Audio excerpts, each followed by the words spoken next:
Si tocas ese piano, me caso contigo. No puede ser, toca como un genio. Si tocas ese piano, me caso contigo. Entonces nos casaremos. Si tocas ese piano, me caso contigo, se burló la millonaria. Pero él tocó como un genio. Si tocas ese piano, me caso contigo, se burló la millonaria. Pero él tocó como un genio. Si tocas ese piano, me caso contigo, gritó Valentina Roscova entre carcajadas, señalando con el dedo al mesero que se había atrevido a rozar las teclas de su Steinway de media cola. 60 invitados voltearon a ver. Copas de champán se detuvieron a medio camino de los labios. Nadie en ese penthouse de cristal, con la ciudad de México brillando 40 pisos abajo, esperaba semejante espectáculo esa noche. Mateo Salcedo apenas había querido admirar el instrumento. Llevaba 3 horas sirviendo copas con una bandeja de plata, el chaleco azul claro de la agencia de meseros ajustado a su cuerpo, la corbata negra apretándole el cuello como una soga discreta. Nadie ahí sabía su nombre. Para ellos era el del catering, una sombra que circulaba entre risas ajenas. La fiesta celebraba el aniversario número 30 de Roscova Holdings, el conglomerado inmobiliario que había convertido a Diego Roscova en uno de los hombres más ricos de México. Meseros como Mateo habían sido contratados por decenas para esa noche. Circular, servir, sonreír, desaparecer. Era un trabajo que pagaba bien por hora y exigía, sobre todo, invisibilidad. Mateo lo sabía. Lo había aceptado. Llevaba 2 años sabiéndolo, desde que su vida anterior se había derrumbado como un edificio mal cimentado. Pero esa noche, el salón principal del penthouse tenía algo que ninguna otra fiesta había tenido. Un Steinway de cola instalado junto al ventanal, iluminado como una pieza de museo, brillante y silencioso, esperando a alguien que supiera despertarlo. Mateo llevaba toda la noche evitando mirarlo directamente, como quien evita mirar a un amor del pasado en una fiesta ajena. Pero en un momento en que nadie parecía necesitar una copa rellenada, sus pies lo traicionaron y caminó hacia el instrumento casi sin darse cuenta. Pero ese piano lo había llamado desde el otro lado del salón. Sus dedos apenas habían tocado la madera pulida de la tapa cuando la voz de Valentina cortó el aire como un látigo. «¿Qué crees que haces?», dijo ella, acercándose con su vestido azul marino de seda ondeando tras de sí, los tacones repiqueteando contra el mármol italiano. «Ese piano vale más que tu salario de todo un año. ¿Piensas que porque cargas copas puedes tocarlo?». Risas nerviosas recorrieron el salón. Algunos invitados, incómodos, bajaron la mirada. Otros, los más cercanos al círculo de Valentina, sonrieron con ese placer perverso que produce ver a alguien más pequeño ser aplastado en público. «Disculpe, señorita», murmuró Mateo, retrocediendo un paso, la bandeja vacía temblando ligeramente en su mano. «Solo estabas qué», lo interrumpió ella alzando la voz para que todos escucharan, «soñando con ser pianista. Mírate, ese uniforme te queda perfecto. Quédate en tu lugar». El comentario cayó como una bofetada. Mateo sintió el calor subirle por el cuello, esa vieja vergüenza que creía enterrada hacía años. Bajó la cabeza. Iba a disculparse de nuevo, a retirarse, a desaparecer entre la cocina y el elevador de servicio como tantas otras veces. Pero algo en la risa de Valentina, esa risa afilada, ensayada frente a espejos carísimos, diseñada para humillar sin despeinarse, le tocó una fibra que llevaba mucho tiempo dormida. «¿Sabes tocarlo?», preguntó ella entrecerrando los ojos, disfrutando el momento como quien saborea un postre caro. «No debería, señorita». «Te estoy preguntando si sabes tocarlo», insistió, cruzando los brazos, la pulsera de diamantes centelleando bajo las luces cálidas del techo. Un silencio espeso se apoderó del salón. Diego Roscova, el padre de Valentina y dueño de la mitad de los edificios que se veían por esas ventanas, observaba desde lejos con una copa de whisky en la mano, la ceja levemente arqueada. Valeria, la prima de Valentina, se acercó con su celular ya en alto, grabando, oliendo el escándalo como un tiburón huele la sangre. Mateo levantó la vista. Por primera vez en 3 horas, miró a Valentina directo a los ojos. Sí sé tocarlo, dijo, con una calma que sorprendió incluso a él mismo. Un murmullo de sorpresa recorrió el salón. Valentina soltó una carcajada, esa risa cristalina y cruel que había perfeccionado desde la adolescencia, cuando aprendió que el dinero de su padre le daba permiso para reírse de cualquiera. «Ay, por favor», dijo, girando hacia sus amigas como buscando cómplices para la burla. «Esto sí que es nuevo. El mesero cree que sabe tocar Chopin». «Yo no dije que supiera tocar Chopin», respondió Mateo dejando la bandeja sobre una mesa cercana con un cuidado casi ceremonial. «Dije que sé tocar el piano». Valentina avanzó 2 pasos más, hasta quedar a apenas 1 metro de él. Su perfume caro, notas de jazmín y algo más oscuro debajo, flotó entre ambos. Sus ojos azules, fríos como el granito pulido del vestíbulo, lo recorrieron de arriba abajo con desprecio calculado. Valentina Roscova tenía 29 años y una vida entera construida sobre la certeza de que el mundo debía rendirle cuentas. Heredera única de Roscova Holdings, acostumbrada a que los meseros, los choferes, los asistentes y hasta los novios desaparecieran de su vida en cuanto dejaban de serle útiles o divertidos, había aprendido que la crueldad, dicha con la sonrisa correcta y el vestido correcto, podía pasar por ingenio. Sus amigas la admiraban por eso. Su padre, en el fondo, la temía un poco por lo mismo. Nunca se le había ocurrido, ni por un segundo, que el hombre frente a ella pudiera sorprenderla. «Está bien», dijo, alzando la voz de nuevo, para que absolutamente nadie se perdiera el momento. «Aquí tienes tu oportunidad, mesero, siéntate, toca, y si logras arrancarle una sola nota decente a este piano, que probablemente cuesta más que la casa de tus padres». Hizo una pausa dramática, sonriendo con malicia. «Me caso contigo». Las carcajadas explotaron por todo el salón. Alguien silbó. Otro gritó: «Eso, Valentina, dale una lección». Valeria, con el celular todavía grabando, se acercó más, relamiéndose ante el contenido viral que estaba a punto de conseguir. Diego Roscova, sin embargo, no se rió, frunció el ceño levemente, algo en la escena incomodándolo de una manera que no supo nombrar todavía. Mateo miró el piano, un Steinway modelo B, cola de 2 metros 21 centímetros, teclas de marfil sintético perfectamente niveladas, el logo dorado brillando bajo la luz de las lámparas de araña. Había tocado instrumentos así antes, en otra vida, en otro nombre casi. Caminó hacia el banco negro de terciopelo, lo ajustó ligeramente con un gesto automático, casi olvidado en sus manos, y se sentó frente a las teclas. El salón entero contuvo la respiración. Valentina, con los brazos cruzados y una sonrisa burlona todavía dibujada en el rostro, esperaba el desastre. Esperaba ver a ese hombre torpe golpear las teclas como un niño, arrancar sonidos disonantes y vergonzosos que confirmarían frente a todos lo que ella ya había decidido sobre él, que era nadie, que venía de nada, que no tenía derecho a soñar con cosas que no le pertenecían. Mateo cerró los ojos por un instante y entonces sus dedos descendieron sobre las teclas.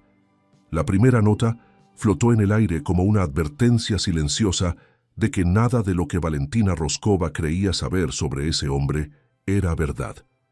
Fue solo una nota, grave, redonda, sostenida el tiempo exacto antes de dar paso a la siguiente. Pero algo en la manera en que Mateo la produjo, el peso justo del dedo sobre la tecla, la muñeca relajada, el silencio que dejó respirar antes de continuar, hizo que Valeria bajara el celular 1 centímetro, casi sin notarlo. Hizo que las risas se apagaran como velas sopladas por una corriente de aire helado. Diego Roscova, desde el fondo del salón, dejó de girar el hielo dentro de su vaso de whisky, y Valentina, todavía con los brazos cruzados, todavía con esa sonrisa burlona congelada en el rostro, sintió por primera vez en toda la noche una punzada de duda que no supo cómo nombrar. El mesero seguía sentado frente al piano, la espalda recta, los ojos cerrados, como si estuviera a punto de recordar algo que había pasado toda una vida intentando olvidar. El genio revelado. La segunda nota llegó, y luego la tercera, y de pronto ya no eran notas sueltas, sino un torrente. Los dedos de Mateo se deslizaban sobre el teclado con una precisión que no tenía nada de accidental, un dominio que solo se consigue después de miles de horas de entrega, de sacrificio, de una vida entera moldeada alrededor de 88 teclas blancas y negras. Tocaba el preludio en do sostenido menor de Rachmaninoff. No era una elección casual, era una pieza que exigía fuerza y delicadeza en la misma frase. Acordes graves como campanadas de catedral, seguidos de pasajes que parecían suspirar. El salón, que segundos antes bullía de risas burlonas, se transformó en un silencio absoluto, casi religioso. Las copas de champán quedaron olvidadas en las mesas. Los celulares que grababan para el chisme ahora grababan por asombro genuino. Valentina no se movió. No podía. Sus brazos, todavía cruzados, se habían aflojado sin que ella lo notara. Observaba las manos de Mateo, esas mismas manos que minutos antes habían sostenido una bandeja de copas vacías, moverse con una autoridad que contradecía todo lo que ella había decidido sobre él en el instante en que lo vio. Diego Roscova había dejado su vaso de whisky sobre una mesa cercana sin darse cuenta. Caminaba lentamente hacia el piano, atraído como el resto de los invitados por una fuerza gravitacional que nadie en ese salón podía nombrar del todo, pero que todos reconocían. Estaban presenciando algo que no debía estar sucediendo en una fiesta corporativa. Algo demasiado real, demasiado hermoso, demasiado humano para ese ambiente de mármol y cristal. Valeria, con el celular todavía en alto, sintió que el video que estaba grabando ya no serviría para el propósito con el que había empezado a grabarlo. Ya no era material para humillar a nadie. Era, de hecho, exactamente lo opuesto. Mateo cerró los ojos por completo ahora. Ya no veía el salón, ni a los invitados, ni a Valentina parada frente a él con la boca entreabierta. Veía otra cosa. Veía un escenario en Viena, 7 años atrás, las luces cegadoras del Concerthaus, el público en pie. Veía a su madre entre bastidores, sonriendo con orgullo, antes de que todo se desmoronara.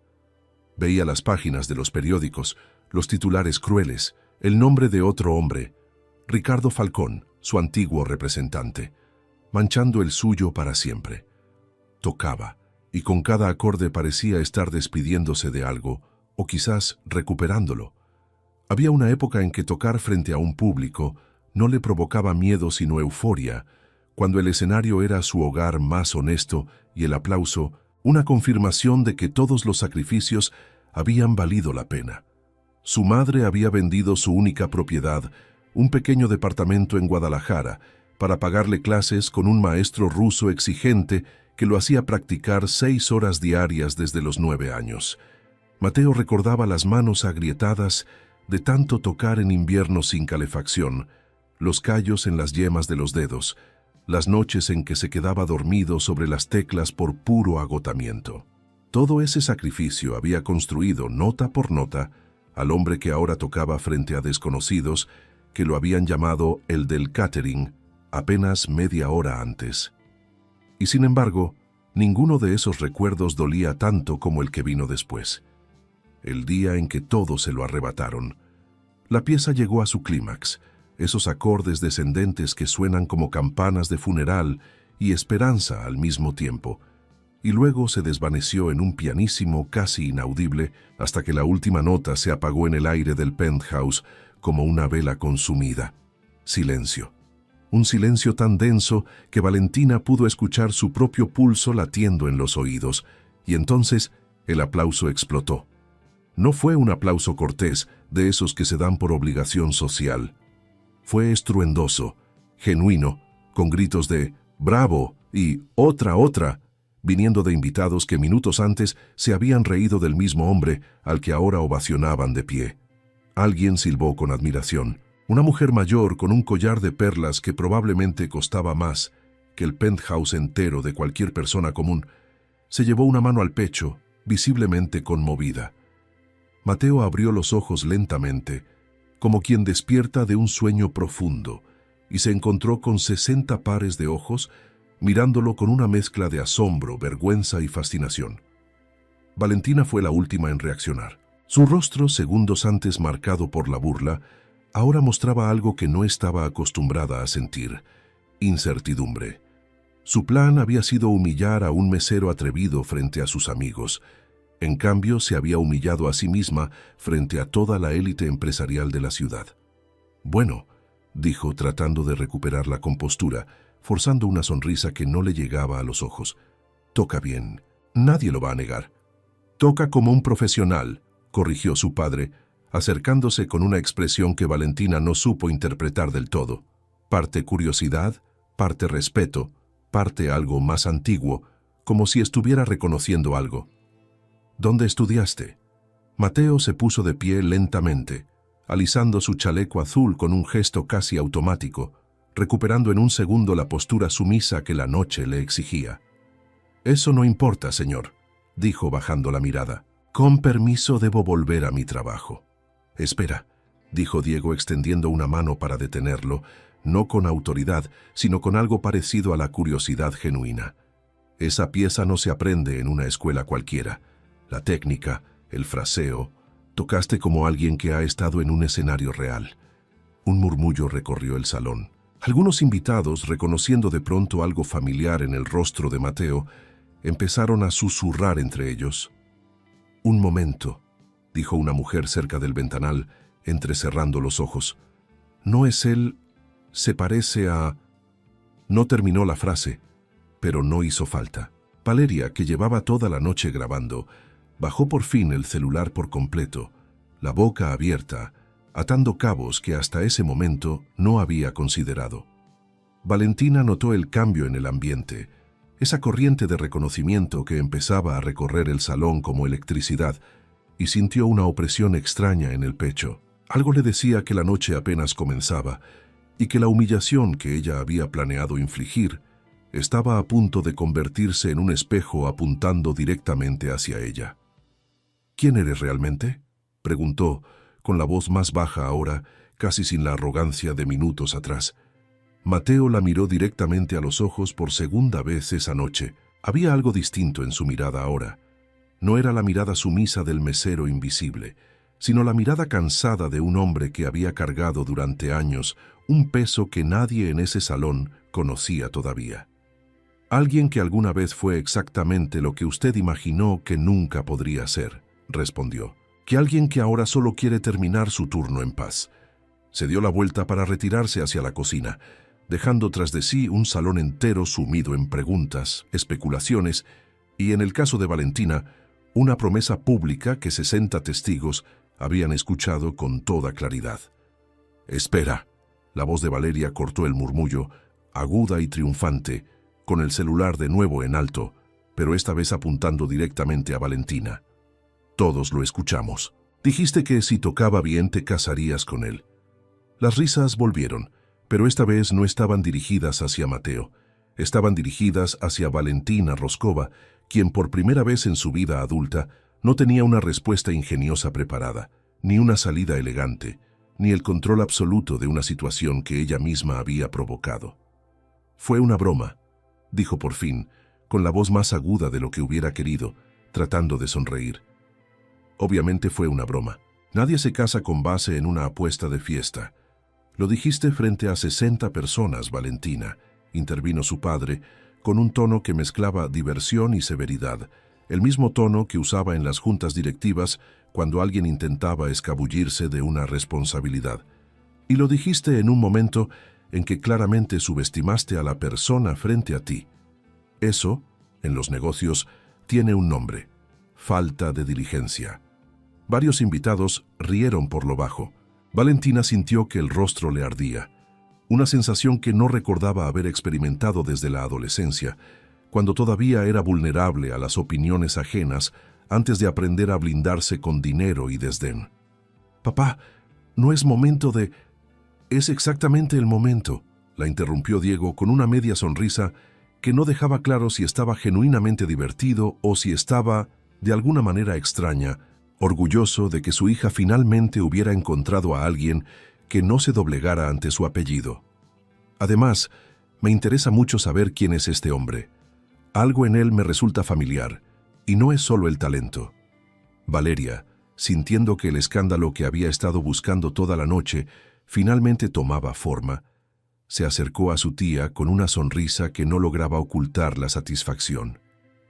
«Creo que deberíamos averiguarlo», dijo, con un brillo calculador en los ojos que nadie, en ese momento, supo leer correctamente. ¿Quién es Mateo 7 años atrás? El nombre de Mateo Salcedo no significaba nada en los círculos de servicio doméstico y catering de Ciudad de México. Significaba algo completamente distinto. Significaba talento, significaba futuro, significaba una de las promesas más grandes del piano clásico latinoamericano en una generación. A los 23 años, Mateo había debutado en el Konzerthaus de Viena, interpretando el concierto para piano número 2 de Rachmaninoff, junto a una orquesta filarmónica de renombre. La crítica europea lo había descrito como una fuerza de la naturaleza contenida en las manos de un joven mexicano que toca como si llevara siglos de dolor acumulado en cada acorde. Su nombre empezaba a circular junto a los grandes pianistas jóvenes del momento. Tenía contratos firmados para tocar en Londres, en Berlín, en Tokio. Tenía, sobre todo, algo que pocos artistas jóvenes logran conservar: la certeza tranquila de que el trabajo de toda una vida por fin estaba dando frutos. Su madre, Rosario Salcedo, había sido el pilar silencioso de esa historia.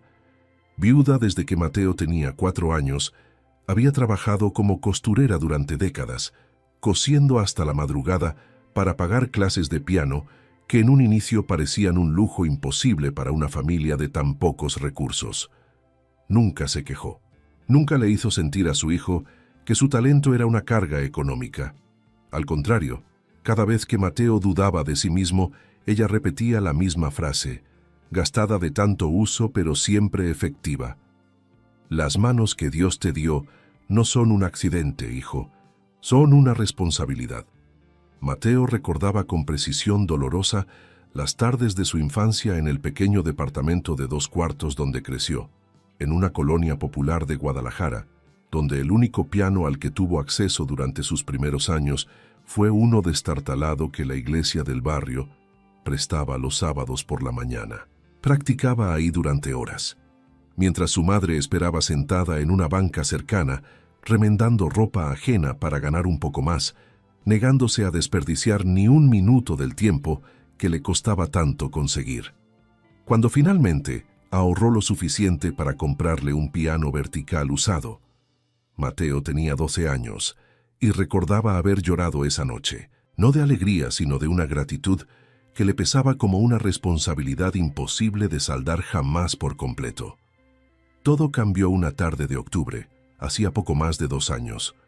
Ricardo Falcón, el representante que había manejado la carrera de Mateo desde que éste tenía 19 años, había estado desviando fondos de las cuentas conjuntas que administraba en nombre de varios artistas jóvenes bajo su representación. No era un esquema pequeño. Falcón había construido durante casi una década una red de cuentas falsas, contratos fantasma y facturas infladas que le permitió robar millones de pesos de las ganancias de sus propios clientes, entre ellos Mateo, sin que nadie lo notara hasta que fue demasiado tarde. Cuando las autoridades finalmente investigaron el fraude, Falcón hizo lo que los hombres como él siempre hacen: desapareció con la mayor parte del dinero robado y dejó tras de sí un rastro de firmas falsificadas, entre ellas varias que llevaban el nombre de Mateo en contratos que él jamás había autorizado. La prensa, ávida de un escándalo jugoso, no esperó a que la investigación completa esclareciera los hechos. Los titulares fueron brutales, inmediatos, devastadores. Joven pianista mexicano implicado en esquema de fraude millonario. Sospechan que Salcedo firmó contratos fraudulentos para financiar su estilo de vida en Europa. La prometedora carrera de Mateo Salcedo, manchada por corrupción. Ninguno de esos titulares mencionaba que Mateo había sido en realidad una de las víctimas principales del fraude. Ninguno mencionaba que había perdido casi la totalidad de sus ahorros, que las cuentas que Falcón había vaciado eran las suyas. que Mateo llevaba meses sin recibir un solo peso de sus propias presentaciones internacionales sin saber por qué. Para cuando la verdad legal empezó a esclarecerse, meses después, en un proceso judicial lento y agotador, el daño ya estaba hecho. Las orquestas europeas cancelaron sus contratos por precaución. Los teatros retiraron su nombre de las carteleras. Las becas y patrocinios que sostenían su carrera se evaporaron de la noche a la mañana, y con ellos la posibilidad de reconstruir lo que había tardado 2 décadas en construir. Mateo regresó a México con 25 años, sin dinero, sin representación, sin la reputación que había forjado nota por nota desde niño, y con una madre enferma que necesitaba tratamiento médico costoso para un problema renal que empeoraba cada mes. Vendió su piano de estudio, un Kawai que su madre le había regalado con años de ahorros para pagar los primeros meses de diálisis. Vendió también las pocas cosas de valor que le quedaban: un reloj, una colección de partituras firmadas, un abrigo de invierno que había comprado en Viena durante su única temporada de gloria. Cuando ya no quedó nada más que vender, empezó a buscar trabajo en lo único que aceptaba contratar a alguien con un historial manchado por escándalos que nadie se molestaba en verificar a fondo: catering, eventos, servicio doméstico para las mismas familias adineradas que alguna vez habían pagado fortunas por escucharlo tocar en salas de concierto. La ironía no se le escapaba nunca. Cada vez que servía copas en una fiesta de gala, cada vez que veía un piano de cola instalado como decoración en la esquina de algún salón, sentía una punzada que nunca terminaba de sanar. Pero necesitaba el dinero. Su madre necesitaba tratamiento. Y el orgullo, había aprendido de la manera más dura, no paga cuentas de hospital. Aceptó el trabajo con la agencia de catering hacía 18 meses. Cambió su apellido en los formularios de contratación, usando el apellido materno en lugar del paterno, con la esperanza de que nadie relacionara al mesero silencioso con el pianista que alguna vez había sido noticia.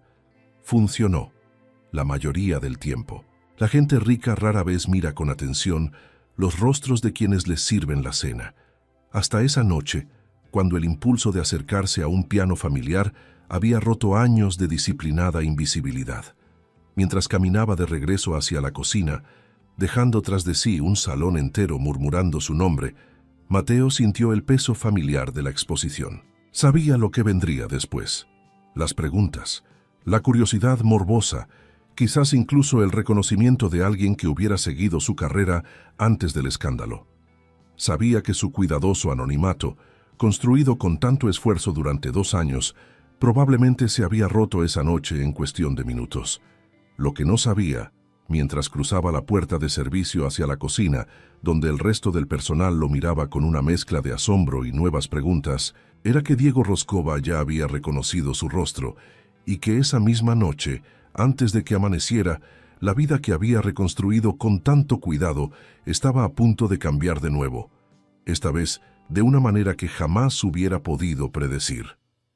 En la cocina, apoyado contra la pared junto a los refrigeradores industriales, Mateo se permitió por primera vez en toda la noche respirar profundamente. Las manos todavía le temblaban ligeramente, no de nervios, sino de la descarga emocional de haber tocado en público después de tanto tiempo.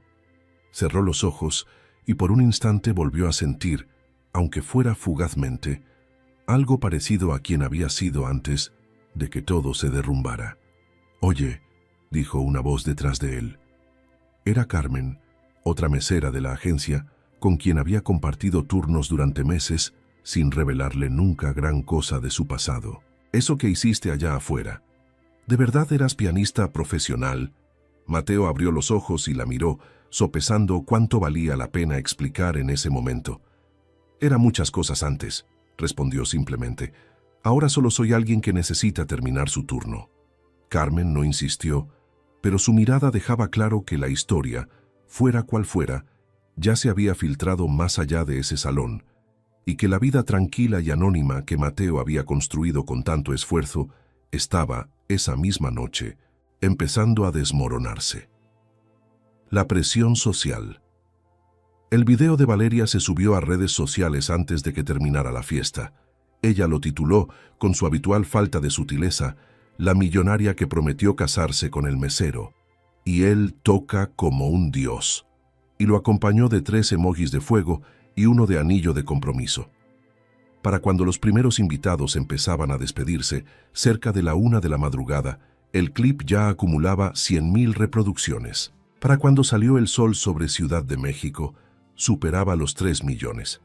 Los comentarios se dividían en 2 bandos furiosos entre sí. Unos defendían a Valentina, argumentando que había sido claramente una broma sin consecuencias legales ni morales, que nadie podía tomarse en serio, una apuesta dicha entre risas de fiesta. Otros, la mayoría, la destrozaban sin piedad. Se burló de un hombre por su trabajo y resultó que él tiene más talento que ella dinero. Esto es lo que pasa cuando juzgas un libro por su chaleco de mesero. Alguien que investigue quién es él, esa cara me suena de algo.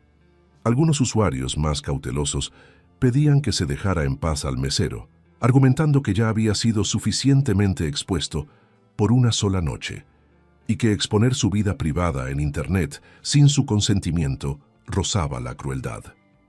Pero en la lógica implacable de las redes sociales, la curiosidad casi siempre gana sobre la compasión, y las teorías sobre la identidad del misterioso pianista empezaron a multiplicarse en cuestión de horas.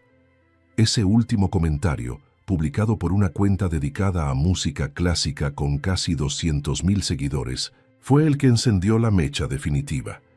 Bastaron un par de horas para que alguien conectara los puntos.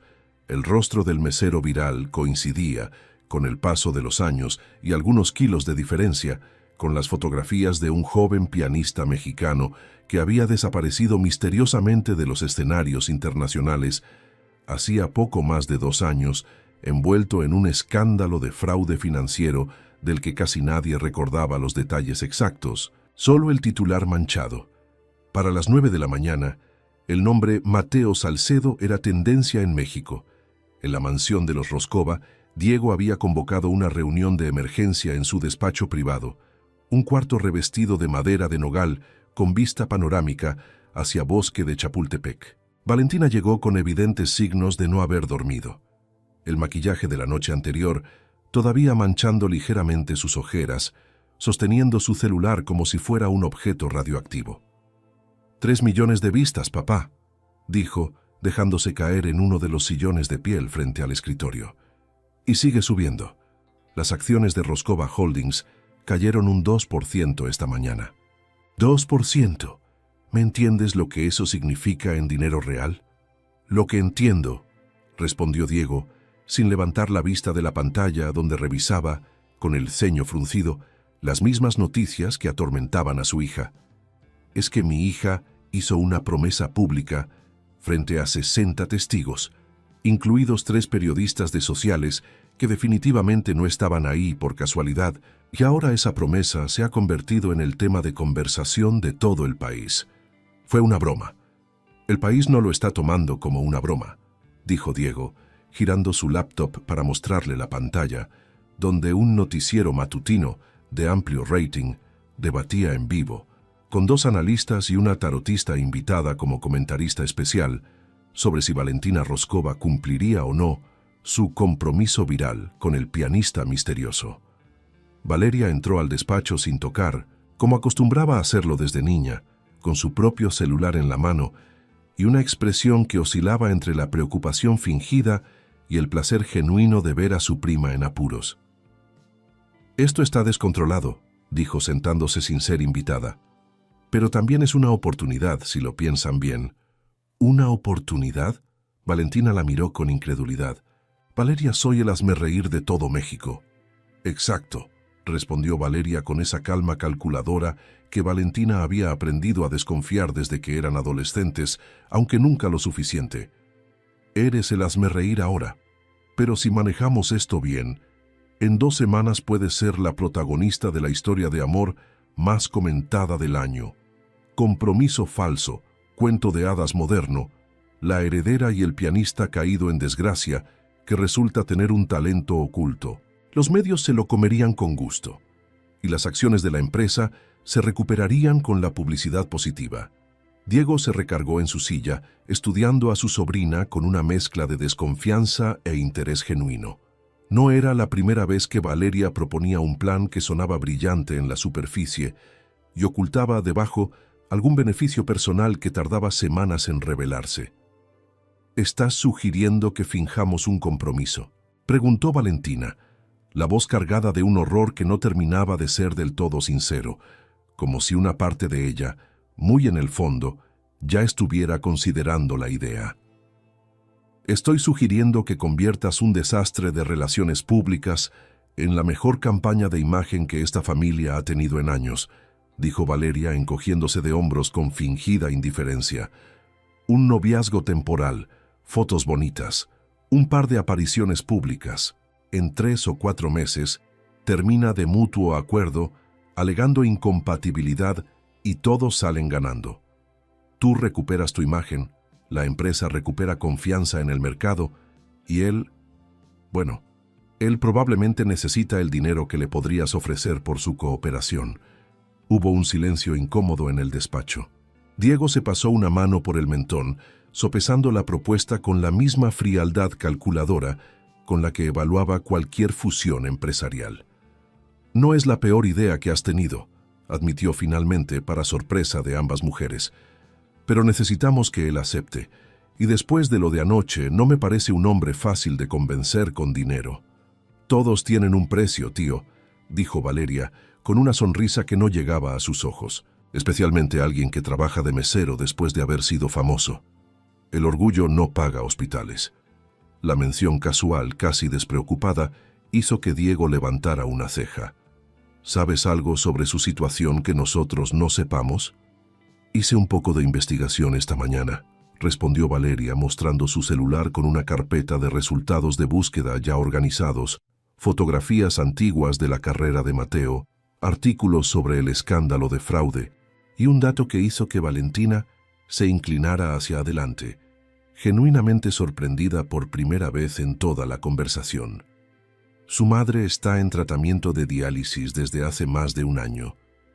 Los gastos médicos deben ser altísimos. Un hombre así no puede darse el lujo de rechazar una oferta generosa, sin importar cuánto orgullo le quede.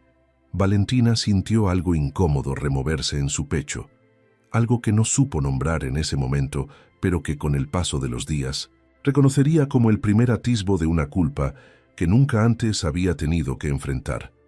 La noche anterior, ella había visto en Mateo solo un objetivo fácil para su crueldad casual, una manera de entretener a sus amigos a costa de alguien que consideraba invisible.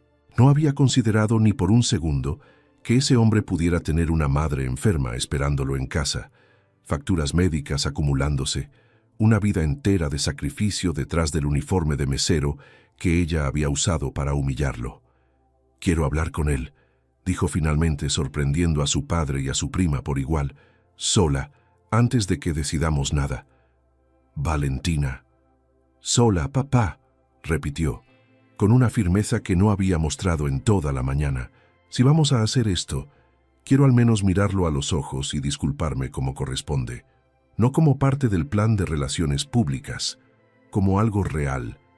Diego observó a su hija con una expresión que combinaba sorpresa y algo parecido al orgullo, la misma expresión que había tenido la noche anterior cuando ella por primera vez no logró salirse con la suya frente a un desconocido. «Está bien», dijo finalmente, «pero hazlo rápido. La empresa no puede sostener otra semana como esta».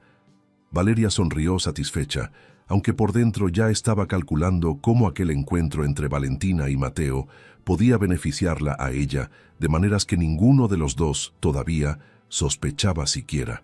La dirección que Valeria le había proporcionado llevaba a un edificio modesto de 3 pisos en una colonia del oriente de la ciudad, muy lejos de los cristales espejados y los pisos de mármol a los que Valentina estaba acostumbrada. Bajó de su auto, un Mercedes negro que desentonaba brutalmente entre los coches viejos estacionados en la calle, y sintió, por primera vez en mucho tiempo, la incomodidad de saberse observada por razones distintas a la admiración. Subió las escaleras hasta el 2.º piso. siguiendo la dirección que su prima le había dado, y tocó la puerta con una inseguridad que no reconocía en sí misma. Mateo abrió unos segundos después, vestido con ropa sencilla, un pants gris y una playera desgastada, muy distinto al chaleco de mesero de la noche anterior. Su expresión, al reconocerla, pasó de la sorpresa a algo parecido a la cautela. «Señorita Roscova», dijo con una formalidad fría que Valentina sintió como un pequeño golpe.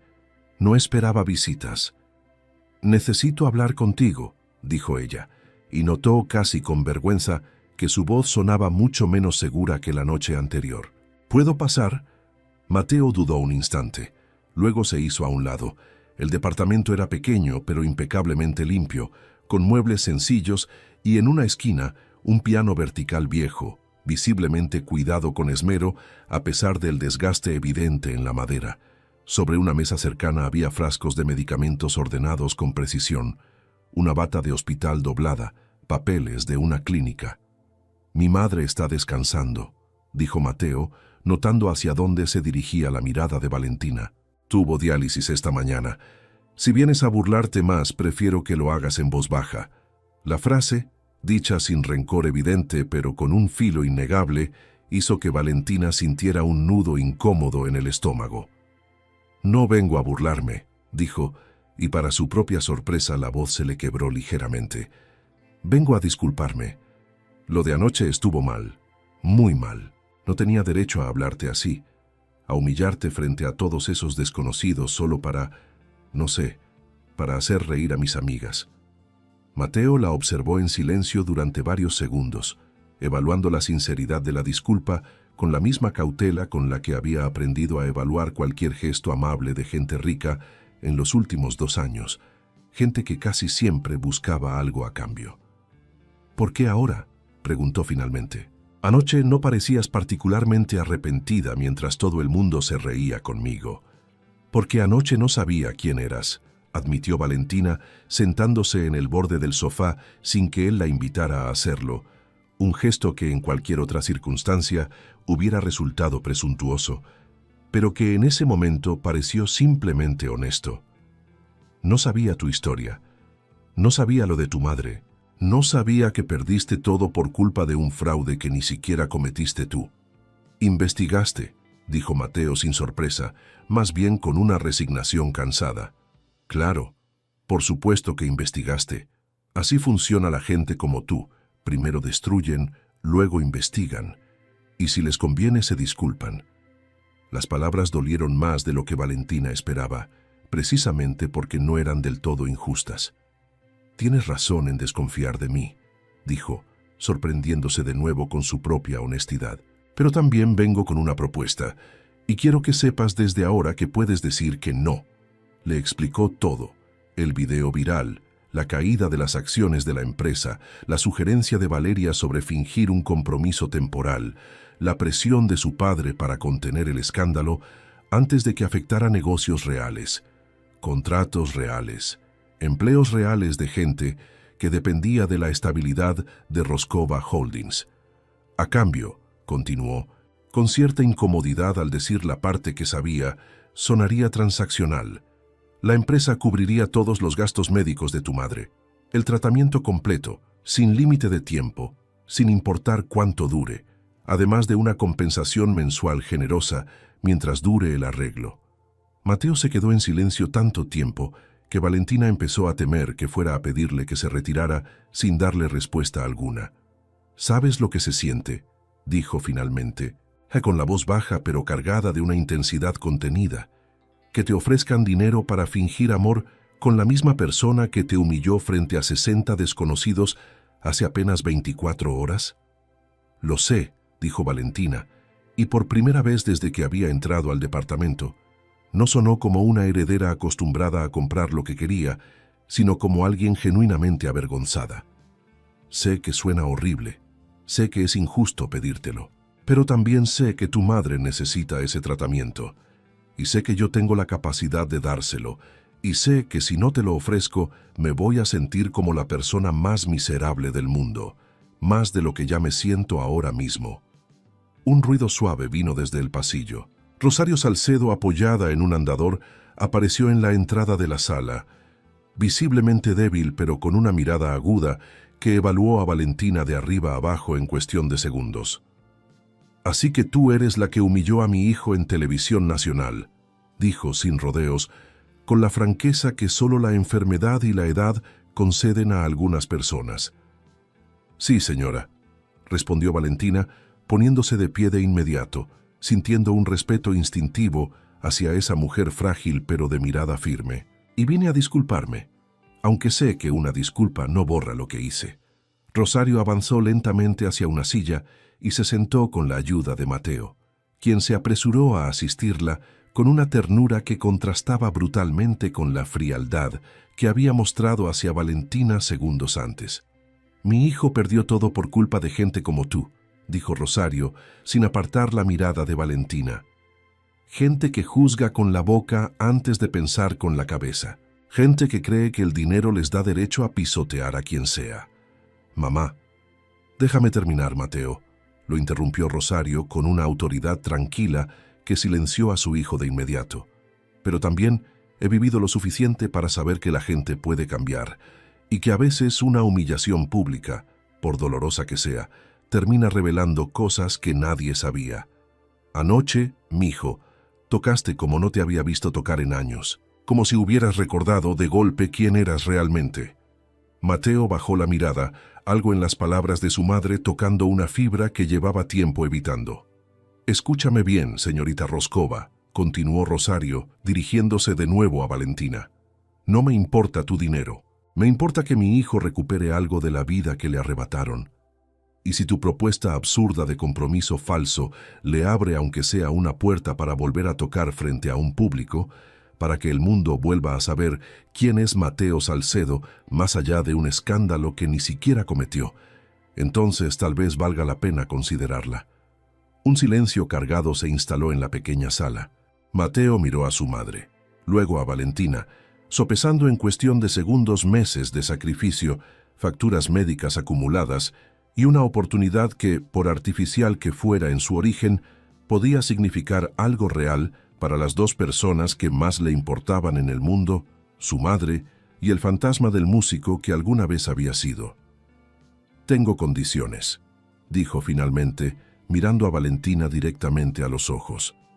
«Si vamos a hacer esto, no será una farsa completa. Nada de fingir cariño falso frente a cámaras solo para vender una historia bonita. Seremos honestos sobre los términos con quien pregunte directamente, y en privado me tratarás con el mismo respeto que le darías a cualquier persona, no como un empleado al que le compraste su cooperación».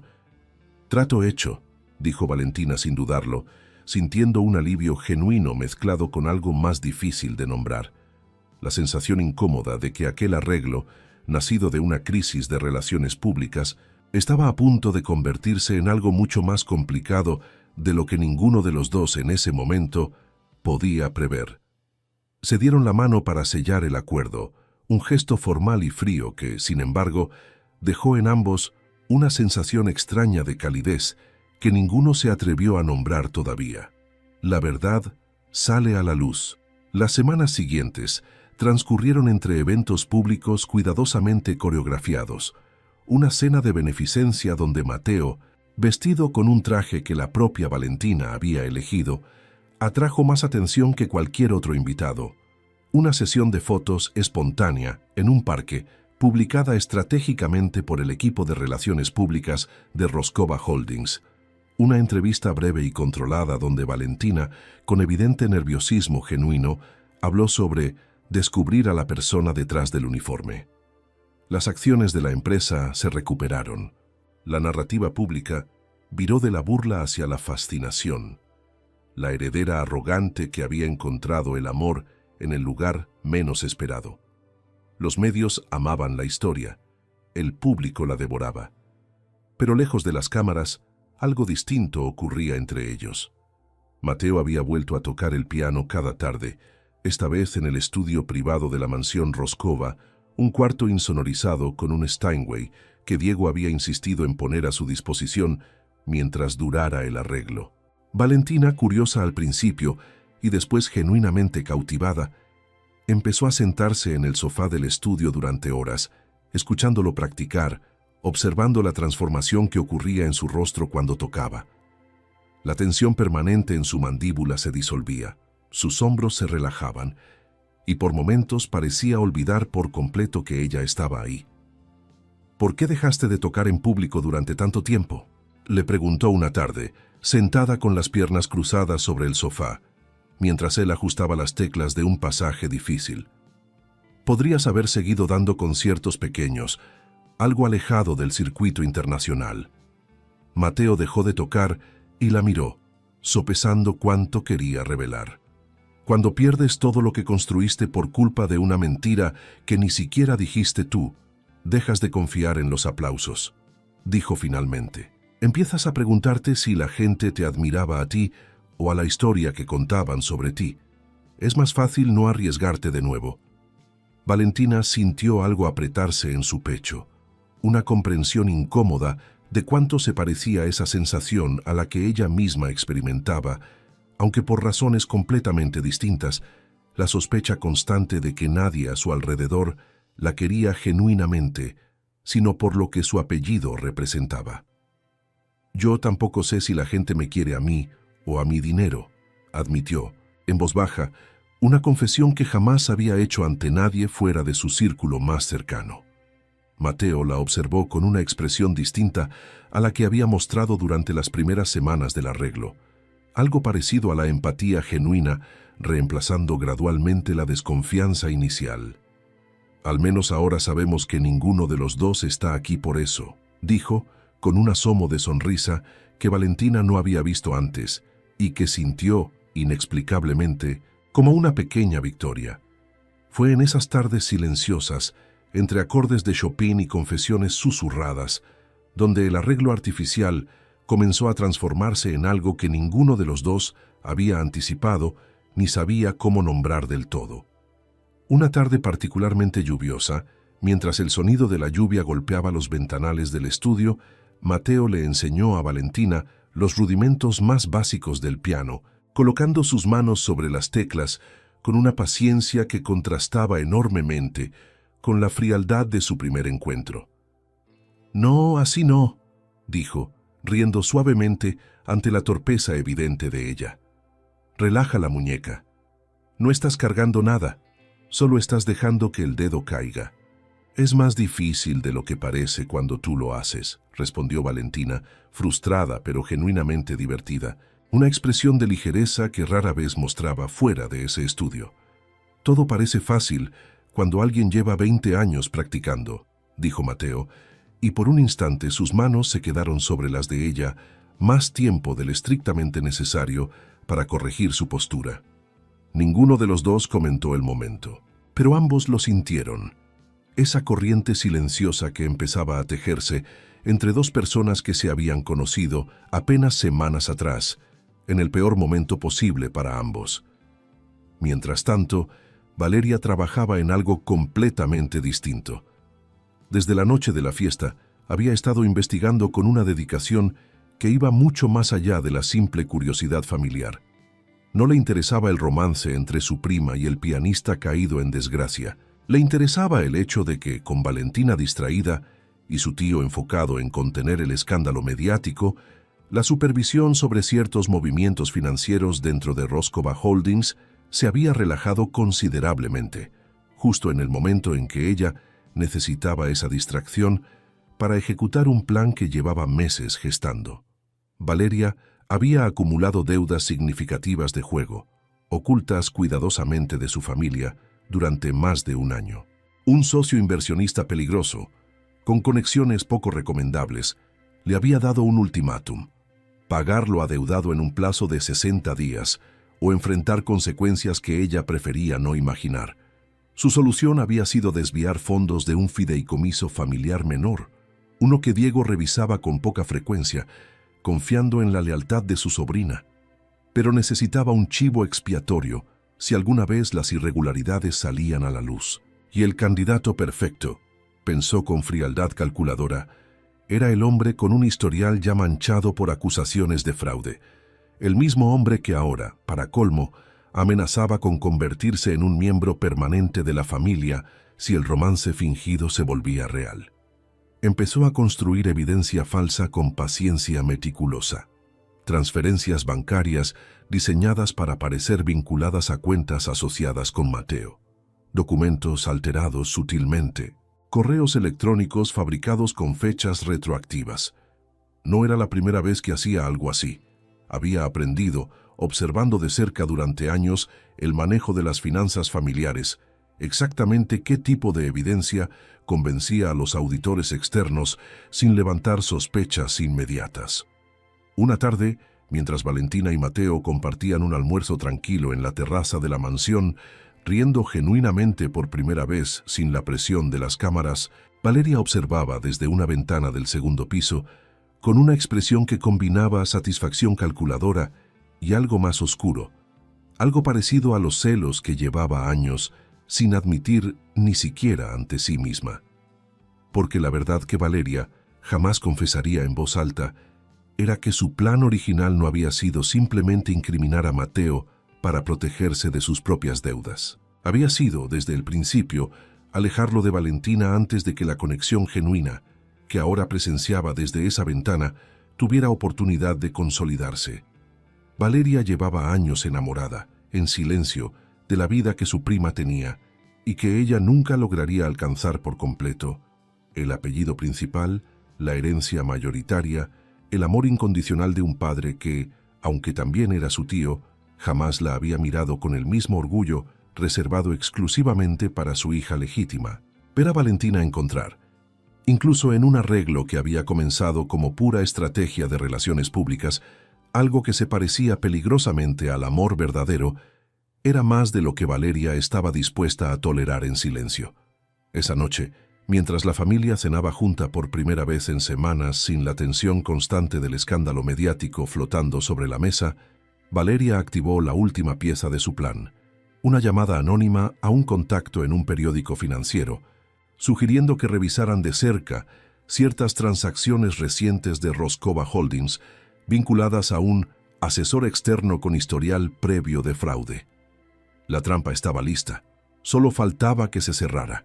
Diego, ajeno por completo a la traición que se gestaba bajo su propio techo, brindó esa noche por lo que consideraba una recuperación exitosa de la reputación familiar, sin saber que la verdadera tormenta apenas comenzaba a formarse, esta vez no en las redes sociales, sino en las sombras cuidadosamente construidas por alguien en quien había confiado durante toda su vida.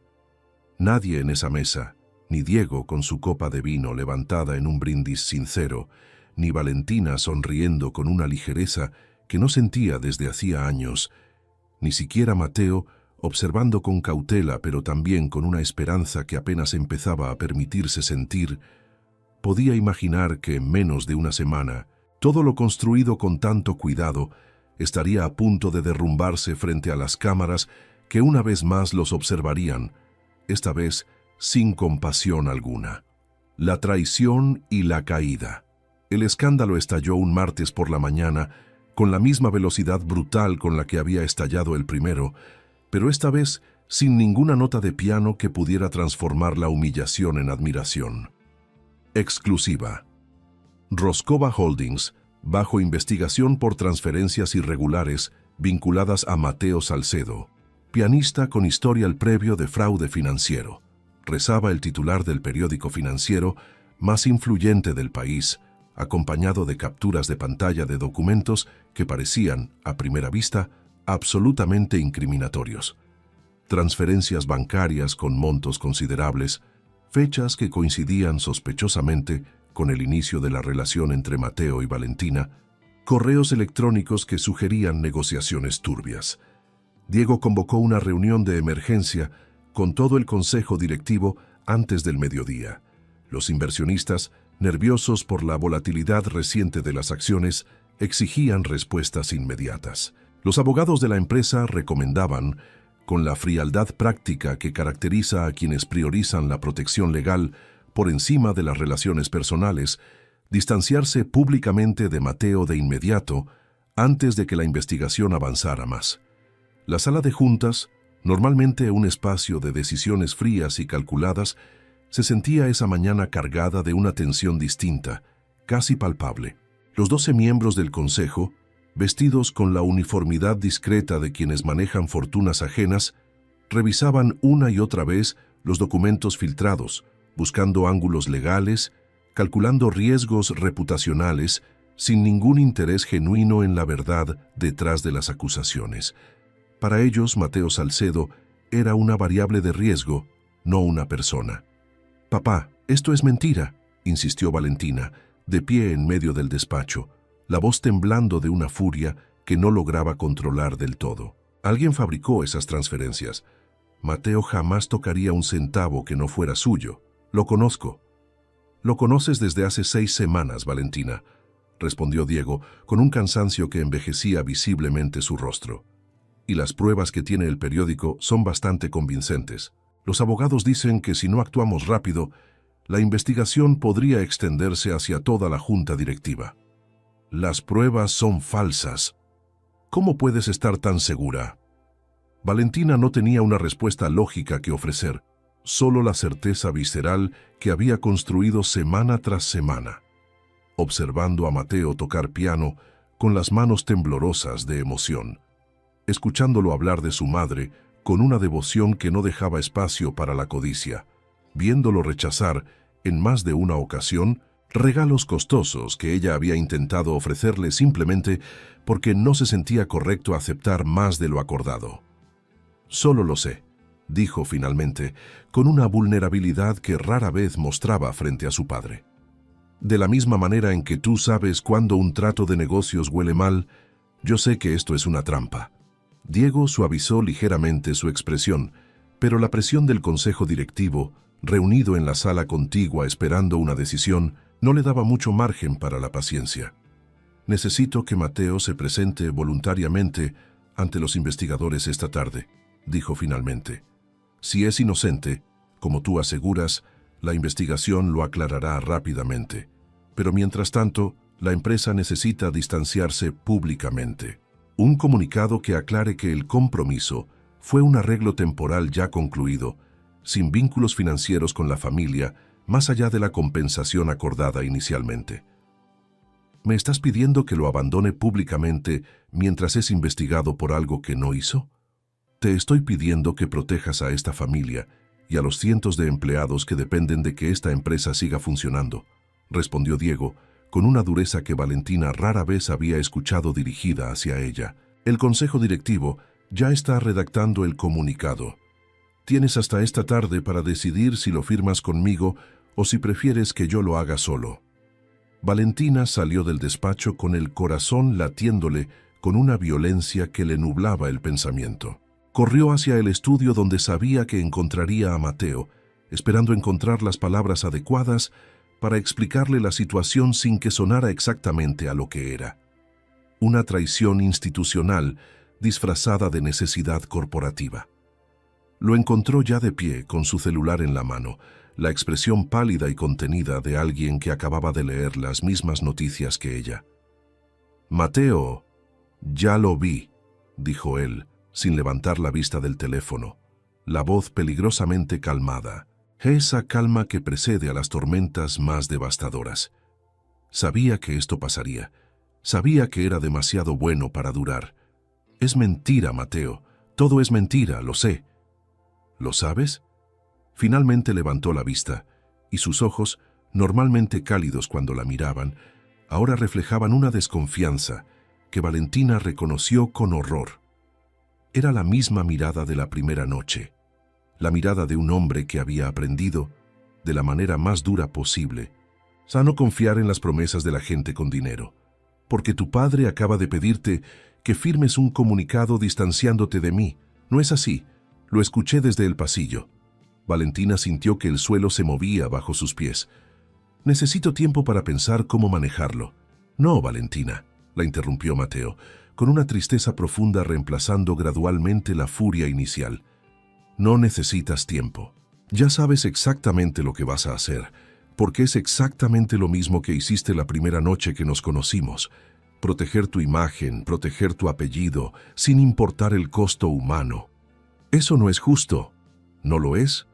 Su voz se quebró ligeramente, la primera grieta visible en su compostura desde que había recibido la noticia. Perdí todo una vez por acusaciones falsas, Valentina. Perdí mi carrera, mi reputación. Casi pierdo a mi madre porque no tenía dinero para su tratamiento. Y justo cuando empezaba a creer que las cosas podían ser diferentes, que tal vez había encontrado algo real contigo, resulta que la historia se repite exactamente igual. Acusaciones falsas y la gente que decía quererme, eligiendo protegerse a sí misma antes que a mí. No voy a firmar ese comunicado, dijo Valentina, con una determinación repentina que sorprendió a ambos. Voy a encontrar quién fabricó esas pruebas y voy a demostrarle a todo el país que eres inocente, aunque tenga que enfrentarme a mi propio padre para hacerlo. Palabras bonitas, dijo Mateo, recogiendo su chaqueta con manos que temblaban ligeramente. Pero ya escuché palabras bonitas antes, de gente que después me abandonó en el peor momento. No voy a esperar a ver si esta vez es diferente.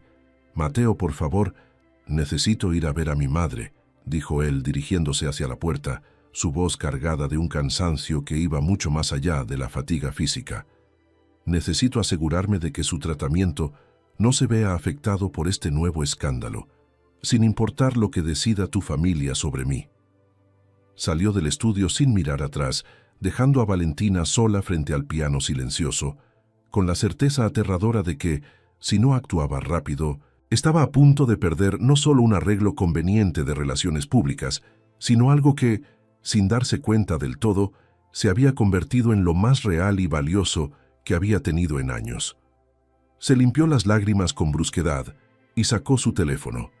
Tenía menos de 6 horas antes de que el comunicado se hiciera público, y solo una persona en toda la familia tenía el conocimiento técnico y el acceso necesario para haber fabricado pruebas tan convincentes en tan poco tiempo.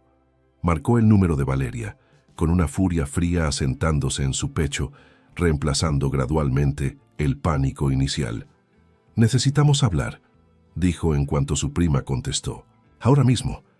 Del otro lado de la línea hubo un silencio breve, apenas perceptible, pero suficiente para que Valentina, ya alerta a cualquier señal después de la traición que empezaba a sospechar, notara algo extraño en la voz de su prima cuando finalmente respondió. «Claro, prima», dijo Valeria con una calma demasiado ensayada. «¿Pasa algo?» «Nos vemos en 15 minutos en el jardín trasero», respondió Valentina, cortando la llamada antes de que Valeria pudiera preguntar más, decidida a mirarla directamente a los ojos cuando le hiciera la pregunta que llevaba ardiendo en su pecho desde que había leído el titular esa mañana. Redención y final feliz. Valeria llegó al jardín trasero con la misma sonrisa calculada de siempre, pero algo en su lenguaje corporal, los brazos ligeramente más cruzados de lo normal, la mirada evitando sostener contacto directo por más de un par de segundos, confirmó las sospechas de Valentina antes de que pronunciara una sola palabra. «Fuiste tú», dijo Valentina sin preámbulos, plantándose frente a su prima con una firmeza que nunca antes había mostrado en su relación. «Fabricaste las pruebas contra Mateo». «¿De qué estás hablando?», respondió Valeria con una risa nerviosa que no lograba disimular del todo. «Eso es una acusación muy grave, prima. Contraté a un especialista en ciberseguridad esta mañana, mientras tú creías que yo estaría demasiado ocupada llorando para investigar», dijo Valentina, sorprendiéndose incluso a sí misma con la frialdad estratégica que había heredado, después de todo, de su padre. «Los metadatos de los documentos filtrados al periódico coinciden con un dispositivo registrado a tu nombre. Las transferencias bancarias que intentaste vincular a Mateo en realidad provienen del fideicomiso menor que tú administras. Y curiosamente, ese fideicomiso tiene un faltante de casi 2 millones de pesos que nadie había notado hasta ahora». El rostro de Valeria perdió poco a poco la compostura cuidadosamente construida durante años. «No sabes de lo que estás hablando», dijo, pero su voz ya no sonaba convincente. «Sé exactamente de lo que estoy hablando, Valeria. Sé que tienes deudas de juego. Sé que le debes dinero a gente peligrosa. Y sé que decidiste robar del fideicomiso familiar y culpar a Mateo porque necesitabas un chivo expiatorio con un historial que hiciera creíble la acusación. Valeria, acorralada, dejó caer finalmente la máscara que había sostenido durante años frente a su familia. ¿Y qué esperabas que hiciera?, espetó, con una amargura que llevaba mucho tiempo acumulándose. ¿Ver cómo tú te quedas con todo, siempre? La herencia, el cariño de mi tío, y ahora hasta el amor de un hombre que en cualquier universo justo debería haberme mirado a mí primero, no a ti. Siempre fuiste tú, Valentina. Siempre lo tuviste todo mientras yo tenía que conformarme con las obras. Pudiste haber hablado conmigo, dijo Valentina, genuinamente afectada por la confesión, sintiendo una punzada de culpa retroactiva por años de amistad familiar que quizás nunca había sido tan sólida como ella asumía. En vez de destruir la vida de un hombre inocente para resolver tus problemas. ¿Y tú qué sabes de destruir vidas?, replicó Valeria, con lágrimas de rabia asomándose finalmente. Tú lo hiciste primero, ¿recuerdas? Lo humillaste frente a 60 personas solo para entretener a tus amigas. Yo solo terminé lo que tú empezaste. La acusación, cruel, pero no del todo falsa, golpeó a Valentina con una fuerza que no esperaba. Pero en lugar de quebrarla, pareció fortalecer su determinación. Tienes razón, dijo, con una calma que sorprendió a ambas. Cometí un error terrible esa noche, pero a diferencia de ti, estoy dispuesta a corregirlo, aunque me cueste todo lo que tengo. Voy a exponerte frente a mi padre y frente a la prensa, Valeria, no por venganza, sino porque Mateo no merece pagar por algo que no hizo, ni una segunda vez en su vida. 2 horas después, en una conferencia de prensa organizada apresuradamente en las oficinas centrales de Roscova Holdings, Diego Roscova, con el rostro pálido por la traición de su propia sobrina, presentó ante los medios la evidencia forense que exoneraba completamente a Mateo Salcedo, junto con la confirmación de que las autoridades ya investigaban a Valeria por el desfalco del fideicomiso familiar.